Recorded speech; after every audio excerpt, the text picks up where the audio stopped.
വേദഭാഗം. നമ്മിലേക്ക് തന്നെ ഒരു തിരിഞ്ഞോട്ടം, അതാണ് നമ്മുടെ ഇന്നത്തെ ചിന്താവിഷയം. എന്താണ്? നമ്മിലേക്ക് തന്നെ ഒരു തിരിഞ്ഞോട്ടം. ആധാരവാക്യം 1 പത്രോസ് 2:10 വാക്യം എന്താണ് പറയുന്നത്? 1 പത്രോസ് 2:10 വാക്യം.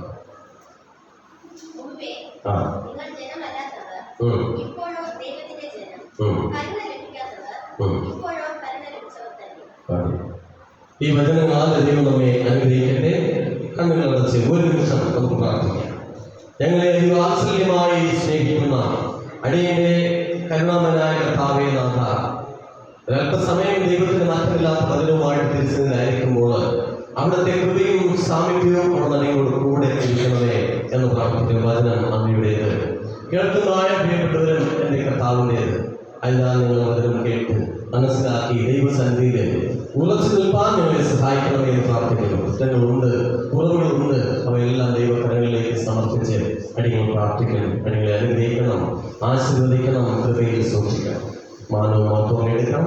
സകലവും യേശു ക്രിസ്തുവിൻ മഹത്വമുള്ള നാമത്തിൽ തന്നെ. ആമേൻ. നമ്മുടെ ചിന്താവിഷയം നമ്മിലേക്ക് തന്നെ ഒരു തിരിഞ്ഞു നോക്കണം. നാം നമ്മിലേക്ക് തന്നെ. ഞാൻ ആരായിരുന്നു?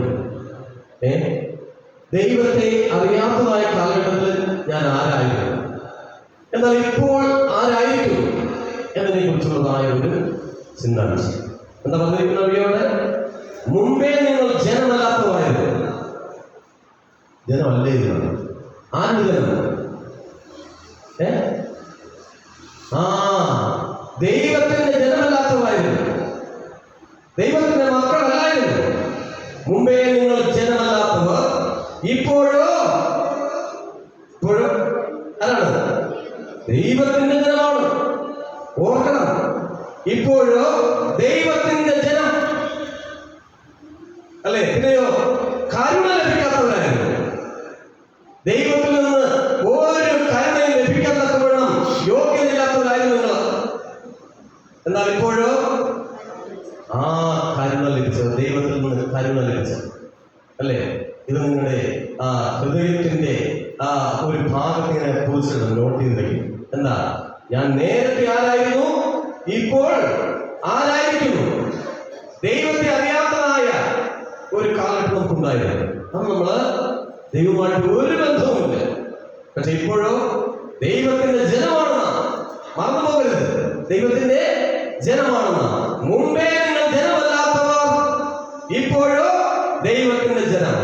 കരുണ ലഭിക്കാത്തവരായിരുന്നു, ഇപ്പോഴോ കരുണ ലഭിച്ചവർ.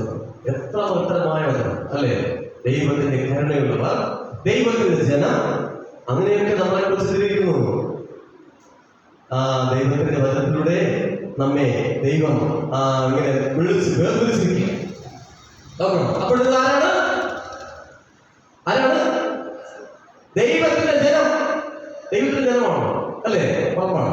അപ്പൊ എഫെസ്യർ 2-ാം അധ്യായം 2-3 വാക്യം വായിക്കുമ്പോൾ അവിടെ എന്താണ് പറയുന്നത്? എഫെസ്യർ 2-ാം അധ്യായം 2-3 വാക്യം. 2-3 വാക്യം. നിങ്ങൾ മുമ്പേ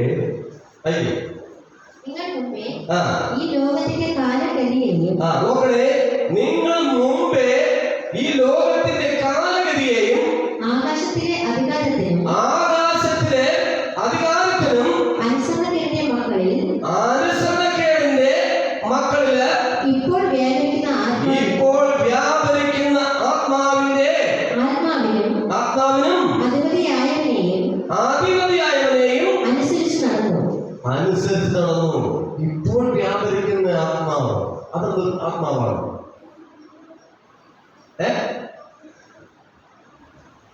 മുമ്പേ നിങ്ങൾ നടന്നതായ സ്വഭാവത്തെ കുറിച്ച് പറയുകയാണ്. ഇപ്പോൾ വ്യാപരിക്കുന്ന ഒരു ആത്മാവുണ്ട്. ഏതാത്മാവ്? പരിശുദ്ധാത്മാവാണോ?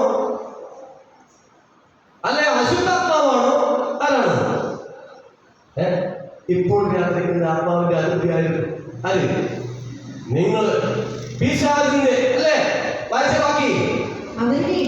അവരുടെ ഇടയില് നാം എല്ലാവരും മുമ്പേ നമ്മുടെ ജഡമോഹങ്ങളിൽ നടന്നു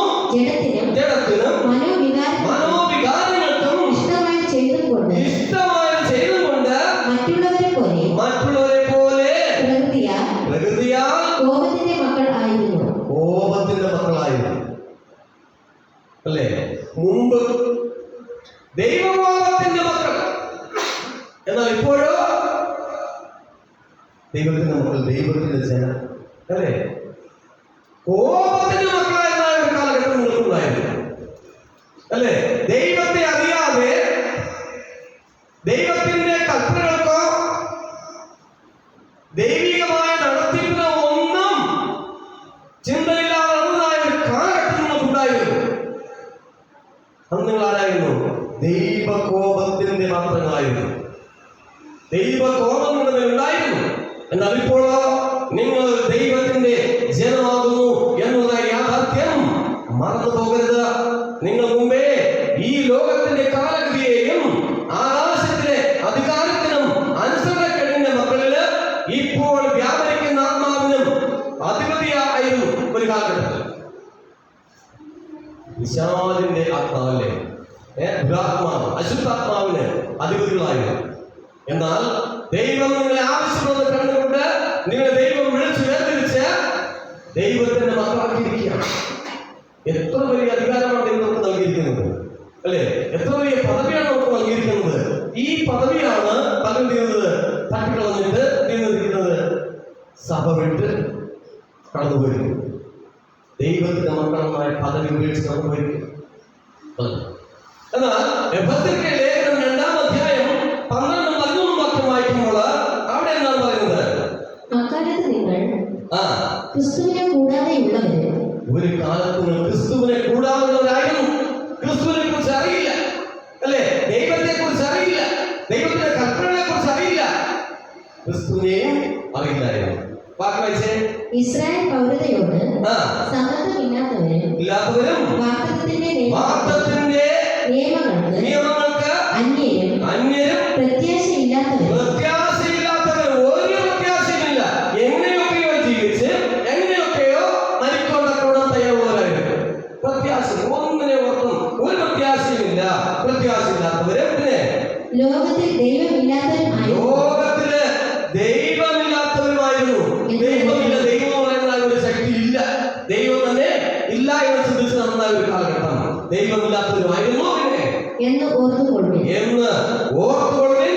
മുമ്പേ നിങ്ങൾ ദൂരസ്ഥരായിരുന്നു, ദൈവത്തിൽ നിന്നും വളരെ അകലത്തിലായിരുന്നു, ദൈവമായിട്ട് ഒരു ബന്ധമില്ലാത്തവരായിരുന്നു ഒരു കാലത്ത്. എന്നിട്ടോ ഇപ്പോൾ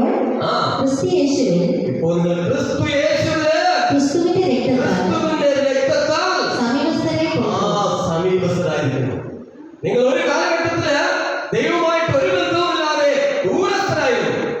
എന്നാൽ ഇപ്പോഴോ സമീപസ്ഥരായിരിക്കുന്നു, ദൈവത്തിന്റെ അടുത്ത് ആയിരിക്കുന്നു. എത്ര മഹനീയമായ പദവി, അല്ലേ?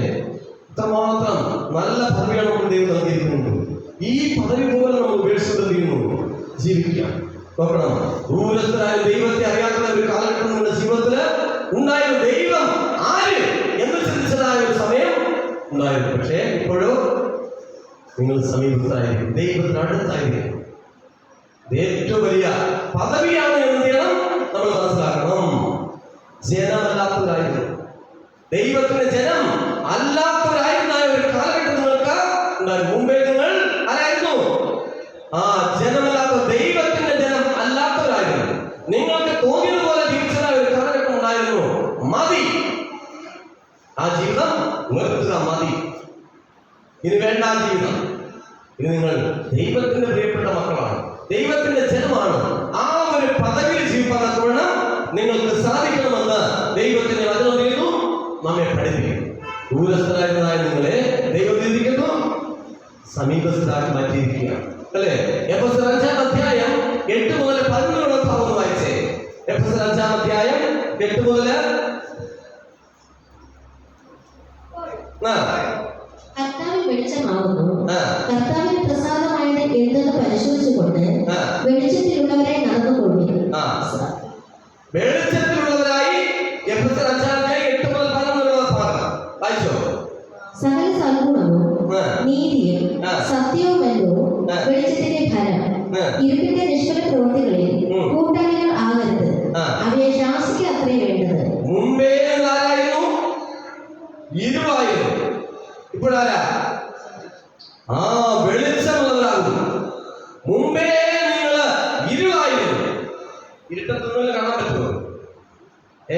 പറ്റത്തില്ല, ഒന്നുമേ കാണാൻ പറ്റത്തില്ല. അപ്പോ ഇരുട്ടിലായിരുന്ന നിങ്ങളെ ദൈവം ചെയ്തിരിക്കുന്നു വെളിച്ചമുള്ളവരാക്കി തീർത്തിരിക്കുകയാണ്, അല്ലേ?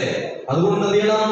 കർത്താവിന് പ്രസാദമായത് എന്തെന്ന് പരിശോധിച്ചുകൊണ്ട് എന്ത് ചെയ്യണം? വെളിച്ചമുള്ളവരായി നടന്നുകൊള്ളണം. ജീവിതത്തിൽ എന്ത് ചെയ്യണം? വെളിച്ചമുള്ളവരായി നടന്നുകൊള്ളണമെന്ന് ദൈവത്തിന്റെ വചനം ചെയ്യുന്നു, നമ്മെ പഠിപ്പിക്കും. എന്നാലും നമ്മൾ വീണ്ടും ജീവിക്കുന്നു, ഇരുട്ടിലേക്ക് പോയിക്കൊണ്ടിരിക്കുകയാണ്. ദൈവം നമുക്ക് വെളിച്ചം തന്നു, പക്ഷെ നമുക്ക് ജീവിക്കുന്നു, നമ്മൾ ഇരുട്ടത്തെ എന്ത് ചെയ്തുള്ളൂ? ഇരിക്കുന്നു, അല്ലേ? അതാണ് ചിലരുടെ ചിന്താഗതി. ദൈവം നമുക്ക് വെളിച്ചം നൽകിയിരിക്കെ നമ്മൾ ചെയ്യുന്നു ഇരുട്ടത്തെ സഞ്ചരിക്കും, അല്ലെങ്കിൽ ഇരുട്ടിലെ ഇരിക്കൂ എന്നതായ ഒരു ചിന്താഗതി നമുക്ക് ഏവർക്കും ഉണ്ട് എന്ന യാഥാർത്ഥ്യം പേരുത് നമ്മൾ ആരും മറന്നു പോകരുത്. എന്നാൽ ദൈവം ഇതെല്ലാം കണ്ടുകൊണ്ടിരിക്കുകയാണ്.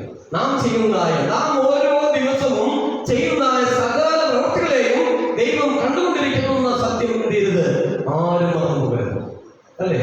നമ്മുടെ സമീപത്ത് എപ്പോഴും ദൈവത്തിന്റെ ദൂതനുണ്ട്. നാം ചെയ്യുന്നതായ പ്രവൃത്തികൾ ആരും കാണുന്നില്ല എന്ന് നമ്മൾ ചിന്തിക്കുന്നുവെങ്കിൽ എപ്പോഴും നമ്മളോടൊപ്പം ഒരാളുണ്ട് എന്ന് മനസ്സിലാക്കണം. ഇത് ഏത് സമയത്തും ആളുകളോട് കൂടെ ആർക്ക് പറയാം? ഏത് സമയത്താണ് ഒരു ദൂതന്റെ കാവൽ നമ്മളോട് ആയത്? ഒരു കാര്യസ്ഥനൊക്കെ വായിക്കും പറഞ്ഞത് സ്നാനം സ്വീകരിച്ചത് മുതൽ നിങ്ങളുടെ മധ്യേ നിങ്ങളുടെ കൂടെ എപ്പോഴും ഒരു ദൂതന്റെ കാവലുണ്ട്. അന്റെ പ്രിയ മക്കൾ എന്തൊക്കെ ചെയ്യുന്നു എന്ന് കാണുവാൻ വിസ്മരിച്ചുകളായിരുന്നു, അല്ലേ? നാം ചെയ്യുന്നതും നാം ഇരിക്കുന്നതും നാം കിടക്കുന്നതും നാം എഴുന്നേൽക്കുന്നതും നാം സഞ്ചരിക്കുന്നതൊക്കെ ചെയ്യുന്നു എന്നുള്ളതെല്ലാം വിവരിക്കുന്നു, കണ്ടുകൊണ്ടിരിക്കുക. അതുകൊണ്ട് ദൈവത്തിന്റെ കണ്ണു കുറച്ച് ആർക്കും ഒന്നും ചെയ്യുവാൻ വേണം സാധ്യമല്ല. മനുഷ്യരുടെ കണ്ണു കുറച്ച് നമുക്ക് അത് ചെയ്യാൻ പറ്റും, പക്ഷേ ദൈവത്തിന്റെ കണ്ണു കുറച്ച് ആർക്കും ഒന്നും ചെയ്യുവാൻ വേണം സാധ്യമല്ല. 1 തീമോഥെയോസ് 1:13 വാക്യം എന്താ പറയുന്നത്? 1 തീമോഥെയോസ് 1-ാം അധ്യായം 13-ാമത്തെ വാക്യം എന്താ പറയുന്നത്? മുമ്പേ ഞാൻ ദൈവത്തെ അറിയാത്ത സമയത്ത് മുമ്പേ ഞാൻ ആരായിരുന്നു? ഒരു ദൂഷകനായിരുന്നു, ദൂഷണം പറയുന്നവനായിരുന്നു, ഗുണ പറയുന്നവനായിരുന്നു, അല്ലേ? മറ്റുള്ളവരെ കുറിച്ച് അസൂയ പറയുന്ന വ്യക്തിയായിരുന്നു. പിന്നെ ആരായിരുന്നു? ഒരു ഉപദ്രവിയായിരുന്നു. ആരെ ഉപദ്രവിക്കുന്നതായ സ്വഭാവം, ആരെ ഒന്നും പറയുന്നതായ സ്വഭാവം. പിന്നെ എന്താ? നിഷ്ഠൂരനും ആയിരുന്നു. ആരൊക്കെയായിരുന്നു? ഒരു ദൂഷകനായിരുന്നു, ഒരു ഉപദ്രവിയായിരുന്നു, ഒരു നിഷ്ഠൂരനും ആയിരുന്നു. പിന്നെ എങ്കിലും അവിശ്വാസത്താൽ അറിയാതെ ചെയ്തതാകൊണ്ട് എനിക്ക് കരുണ ലഭിച്ചു. എന്നാൽ ദൈവമോട് ക്ഷമിച്ചു. കാര്യം എന്താ? ദൈവത്തെ അറിയാത്തതാണ് ചെയ്തതാണല്ലേ. ഇപ്പൊ നമുക്ക് ആരെയറിയാം? ദൈവത്തെ അറിയാം. ഇരട്ടിയാണ് ശിക്ഷ. അറിയാത്തതാണ് ചെയ്ത ദൈവം ചെയ്തു, ക്ഷമിച്ചു, എല്ലാം ക്ഷമിച്ചു. പക്ഷേ ഇപ്പോ എല്ലാം വ്യക്തമായി അറിയാം, ദൈവത്തിന്റെ കൽപ്പന അറിയാം, ദൈവത്തെ കുറിച്ച് വ്യക്തമായിട്ട് അറിയാം. ഇപ്പോൾ ചെയ്യാൻ തെറ്റിന് ഇരട്ടി ശിക്ഷ ലഭിക്കും. അവനോട് ചെയ്യുന്നതല്ലേ അറിയാം, ഇന്നത് ചെയ്താൽ തെറ്റാണ്, പാപമാണ് എന്നറിയാം. അറിഞ്ഞിട്ടും ചെയ്യുമ്പോൾ ശിക്ഷയുടെ വലിപ്പവും തീയും കൂടും. അപ്പൊ മുമ്പേ നിങ്ങൾ ദൂഷകനും ഉപദ്രവിയും നിഷ്ഠൂരനുമായിരുന്നു എങ്കിലും അവിശ്വാസത്താൽ അറിയാതെ ചെയ്തതുകൊണ്ട് എനിക്ക് എന്ത് തന്നു ദൈവം? കാര്യങ്ങളാണ്. ഇപ്പോൾ നിങ്ങള് കാര്യങ്ങളവരാണ്. ആ രൂപത്തിൽ ജീവിക്കാൻ നമുക്ക് സാധിക്കണം. ഇല്ല എങ്കിൽ ദൈവരാജ്യത്തിന് നമ്മൾ അവകാശിയായി മാറുകയില്ല. എന്തൊക്കെ ചെയ്താലും നമുക്ക് ദൈവരാജ്യത്തിൽ പ്രവേശനമില്ല. നോക്കണേ, ആരൊക്കെ ദൈവരാജ്യത്തിൽ പ്രവേശിക്കുന്നില്ല? 1 കൊരിന്ത്യർ 6-ാം അധ്യായം 9 മുതൽ 11 ഭാഗം വായിക്കുമ്പോൾ സ്വർഗത്തിൽ പ്രവേശിക്കാത്ത ഒരു ലിസ്റ്റോടെ പറയുക. അവരൊന്നും ദൈവരാജ്യത്തിലെത്തും. വായിച്ചേ ഭാഗം. അന്യായം ചെയ്യുന്നവർ ദൈവരാജ്യം അവകാശമാക്കുകയില്ല. അനീതി ചെയ്യുന്നവർ ദൈവരാജ്യം അവകാശമാക്കുകയില്ല എന്നറിയുന്നില്ലയോ? നിങ്ങളെ തന്നെ വഞ്ചിക്കാതിരിക്കുകയും ദുർനടപ്പുകാർ, വിഗ്രഹാരാധികൾ, വ്യഭിചാരികൾ, സ്വയംഭോഗികൾ, പുരുഷകാമികൾ, കള്ളന്മാർ, അത്യാഗ്രഹികൾ, മദ്യപന്മാർ, പിടിച്ചുപറിക്കാർ എന്നിവർ ദൈവരാജ്യം അവകാശമാക്കുകയില്ല. ഞാൻ പറയുന്നല്ലേ, ഇത്തരം കാര്യങ്ങൾ ചെയ്യുന്ന വ്യക്തികൾ ആരും ദൈവരാജ്യം അവകാശമാക്കിയില്ല എന്ന് വിശുദ്ധ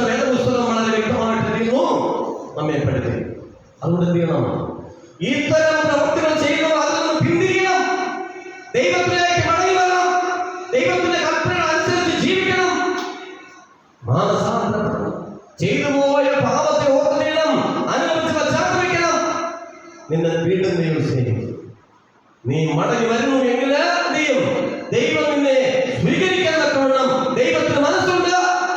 വീണ്ടും നീ ആ പാപ വഴികളിലൂടെയാണ് സഞ്ചരിക്കുന്നതെങ്കിൽ നീ ഒരിക്കലും ദൈവരാജ്യം അവകാശമാക്കില്ല എന്ന് ദൈവത്തിന്റെ വചനം വളരെ വ്യക്തമായി നമ്മെ പഠിപ്പിക്കുകയാണ്.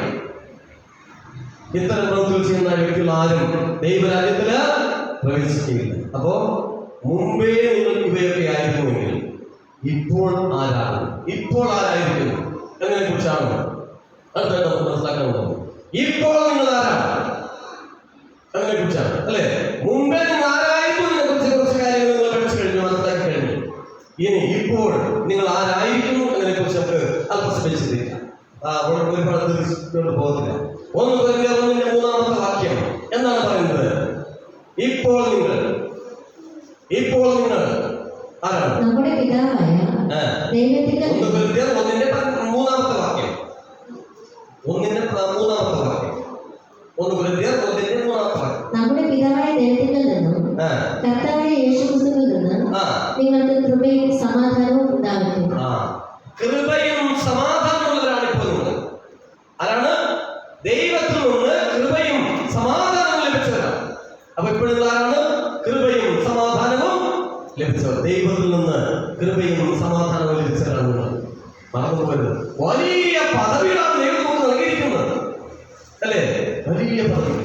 ഇത് മറ്റാർക്കും നൽകാൻ സാധ്യത. അത്രമാത്രം മഹത്തരമായ പദവികളാണ് ദൈവം നമുക്ക് നൽകിയിരിക്കുന്നത്. അടുത്തത് 1 പത്രോസ് 2:9 വാക്യം വായിച്ചേ. 1 പത്രോസ് 2:9 വാക്യം വായിക്കുമ്പോൾ നിങ്ങളോ അന്ധകാരത്തിൽ നിന്ന് അന്ധകാരത്തിലായ നിങ്ങളെ തന്റെ അത്ഭുത പ്രകാശത്തിലേക്ക് നിങ്ങളെ വിളിച്ചവന്റെ സൽഗുണങ്ങളെ ഘോഷിപ്പാൻ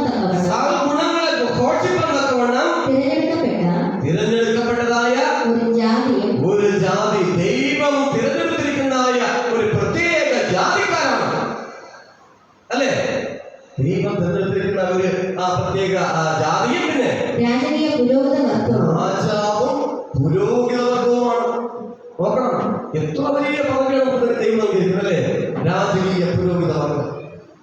ദൈവം നമ്മളെ ഇഷ്ടപ്പെടുന്നുണ്ട്, ദൈവം നമ്മളെ സ്നേഹിക്കുന്നുണ്ട്, ദൈവം നമുക്ക് നൽകിയിരിക്കുന്ന പദവികളാണിതൊക്കെ.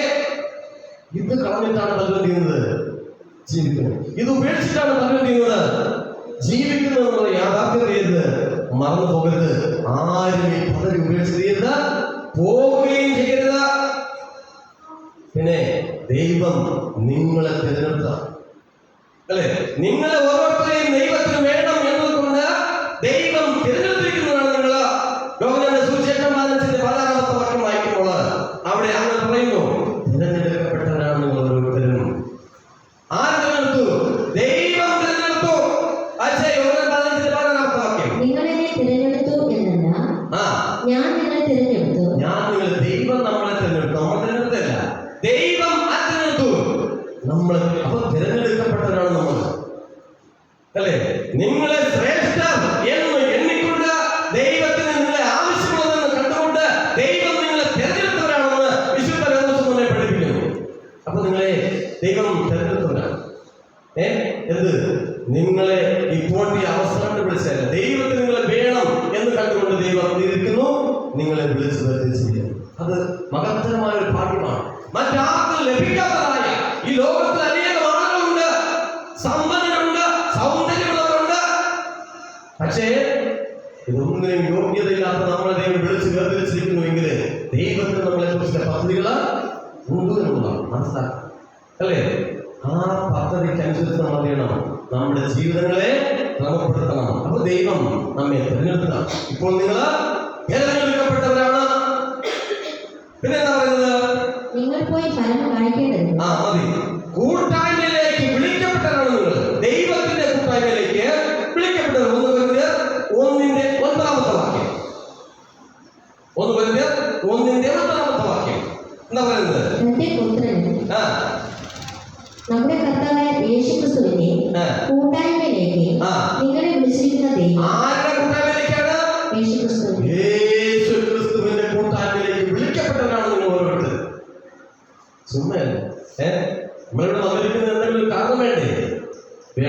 അപ്പോ യേശു ക്രിസ്തുവിന്റെ കൂട്ടായ്മയിലേക്ക് നിങ്ങൾ ഓരോരുത്തരെയും വിളിച്ച് ബന്ധിച്ചിരിക്കുക. മഹത്തരമായ പദം അല്ലേ? യേശു ക്രിസ്തുവിന്റെ കൂട്ടായ്മയിൽപ്പെട്ടവരാണ് നിങ്ങൾ ഓരോരുത്തർ. വേദപുസ്തകം അങ്ങനെ നമ്മെ പഠിപ്പിക്കുക. യേശു ക്രിസ്തുവിന്റെ കൂട്ടായ്മയിലേക്ക് നിങ്ങൾ ഓരോരുത്തരെയും വിളിച്ചിരിക്കുന്ന ആ മഹത്തരമായ ഭാഗ്യം ഒരിക്കലും തള്ളിക്കളയരുത്, ഒരിക്കലും ഉപേക്ഷിച്ച് കളയരുത്. മറ്റാർക്കും നിങ്ങളെ സംരക്ഷിക്കാൻ തക്കവണ്ണം സാധ്യവുമല്ല. അതിനാൽ നിങ്ങളിപ്പോൾ നിത്യജീവൻ ഉള്ളവരാണെന്ന് പറയുന്നു. ഇപ്പോൾ നിങ്ങൾ നിത്യജീവൻ ഉള്ളവരാണ്. 1 യോഹന്നാൻ 5-ാം അധ്യായം 13-ാമത്തെ വാക്യം വായിക്കുമ്പോൾ ഇപ്പോൾ നിങ്ങളുടെ അവസ്ഥയെ കുറിച്ചാണ് ഞാൻ ഇപ്പോൾ നേരെ സംസാരിച്ചത്. നിത്യജീവൻ ഉള്ളവരാണ്. 1 യോഹന്നാൻ 5-ാം അധ്യായം 13-ാമത്തെ വാക്യം വായിച്ചേ. ദൈവപുത്രന്റെ നാമത്തിൽ വിശ്വസിക്കുന്ന നിങ്ങൾക്ക് ഞാൻ ഇത് എഴുതിയിരിക്കുന്നത് നിങ്ങൾക്ക് നിത്യജീവൻ ഉണ്ടെന്ന് നിങ്ങൾ അറിയേണ്ടതിന് തന്നെ. നിത്യജീവൻ ഉള്ളവരാണ് നിങ്ങൾ ഓരോരുത്തരാണ്. നിത്യജീവൻ ഉള്ളവരാണ്. ഈ വലിയ പദവിയെ നമ്മൾ എന്ത് ചെയ്യരുത്, ഒരിക്കലും ഉപേക്ഷിച്ച് കളയരുതെന്ന് പറയുകയാണ്. ഇതൊരു വലിയ പദവിയാണ്. ഈ ലോകത്തിൽ മറ്റാർക്കും തരുവാൻ കഴിയാത്തതായ ഒരു വലിയ പദവി. ഇത് മറ്റൊരു തരാൻ സാധിക്കുമോ? ഇല്ല അല്ലേ? നിങ്ങൾ റിബൽബിച്ചവരാണ്. ഇപ്പോൾ നിങ്ങൾ റിബൽബിച്ചവരാണ്. അത്ഭുത പ്രകാശത്തിലേക്ക് വിളിക്കപ്പെട്ടവരാണ്. ക്രിസ്തുവിൽ ആയിരിക്കുന്നവരാണ്. തിരഞ്ഞെടുക്കപ്പെട്ടവരാണ്. പിന്നെ കൂട്ടായ്മയിലേക്ക് വിളിക്കപ്പെട്ടവരാണ്. നിത്യജീവനുള്ളവരാണ്. ഇത് ഇപ്പോഴത്തെ നിങ്ങളുടെ പദവിയാണ്. യേശുവിനെ കുറിച്ച് അറിയാത്ത നാളിൽ നിങ്ങൾ മറ്റെന്തൊക്കെയോ ആയിരുന്നു. അന്ന് ചെയ്തതായ തെറ്റുകളും പാപങ്ങളും എല്ലാം ദൈവം ക്ഷമിച്ചു. നിങ്ങൾക്ക് ഈ പദവിയും പത്രാസൊക്കെ തന്ന് നിങ്ങളെ ഒരുക്കിയിരിക്കുകയാണ്. എന്തിനാ? വരുമ്പോ മക്കളെ, നിങ്ങൾക്ക് വേണ്ടി ഒരുക്കിയിരിക്കുന്നതായ ആ നിത്യമായ രാജ്യം കരസ്ഥമാക്കിക്കൊള്ളൂ എന്ന് പറയുമ്പോൾ നീയും കഴുകന്മാരെ പോലെ ചിറകടിച്ചെന്തെയും വാനമേഘത്തേക്ക് എടുക്കപ്പെടും. ഇല്ലായെങ്കിലും ഒരുക്കിയവരെന്തെയും കർത്താവിനോട് നമ്മൾ ഇവിടത്തിൽ എന്ത് ചെയ്യും എന്ന് വന്ന്. അതുകൊണ്ട് പ്രിയമുള്ള ദൈവത്തിന്റെ ജനം, കഴിഞ്ഞകാല ജീവിതത്തിലെ നിങ്ങളുടെ എല്ലാ പാപങ്ങളെയും ദൈവം ക്ഷമിച്ചതിന്റെ ഫലമായിട്ട് ഈ പദവി തന്നത് നിങ്ങളെ ദൈവം ആക്കിയിരിക്കുക അല്ലേ?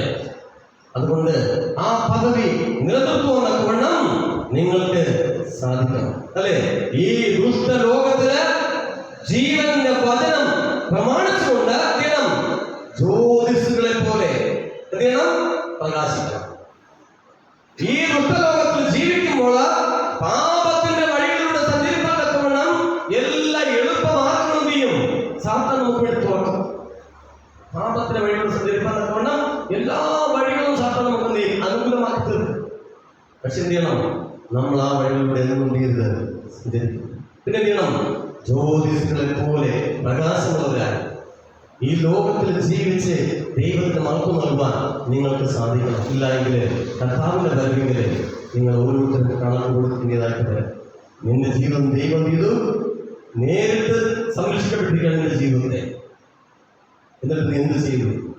നിന്റെ ജീവിതത്തെ നീ എന്ത് ചെയ്തു എന്ന് ചോദിക്കുമ്പോൾ ഒന്നും പറയാനില്ല. അതിനാൽ പ്രിയമുള്ള ദൈവത്തിന്റെ ജനം, കഴിഞ്ഞ കാല ജീവിതത്തിൽ നമ്മൾ ഓർക്കണമല്ല. എന്ത് ചെയ്യണം, ഞാൻ പണ്ട് ആരായിരുന്നു, ഇപ്പോൾ ആരായിരിക്കുന്നു എന്നതിനെ കുറിച്ച് എന്ത് ചെയ്യണം, ജീവിതത്തിൽ ചിന്തിച്ച് നമ്മുടെ ജീവിതം കഴിയണം ക്രമപ്പെടുത്തുവാൻ നടക്കണം. ദൈവത്തിന് വേണ്ടി സമർപ്പിച്ചുകൊണ്ട്, ക്രിസ്തുവിന് വേണ്ടി സമർപ്പിച്ചുകൊണ്ട് നല്ല ജീവിതം നയിക്കുവാൻ നടക്കണം. സ്വർഗത്തിലെ ദൈവം നിങ്ങളെല്ലാവരും സഹായിക്കട്ടെ എന്ന് ആത്മാർത്ഥമായി പ്രാർത്ഥിച്ചുകൊണ്ട് ഞാൻ എളിയ പ്രബോധനം അവസാനിപ്പിക്കുന്നു. ദൈവങ്ങളെ അനുഗ്രഹിക്കുമാറാകട്ടെ.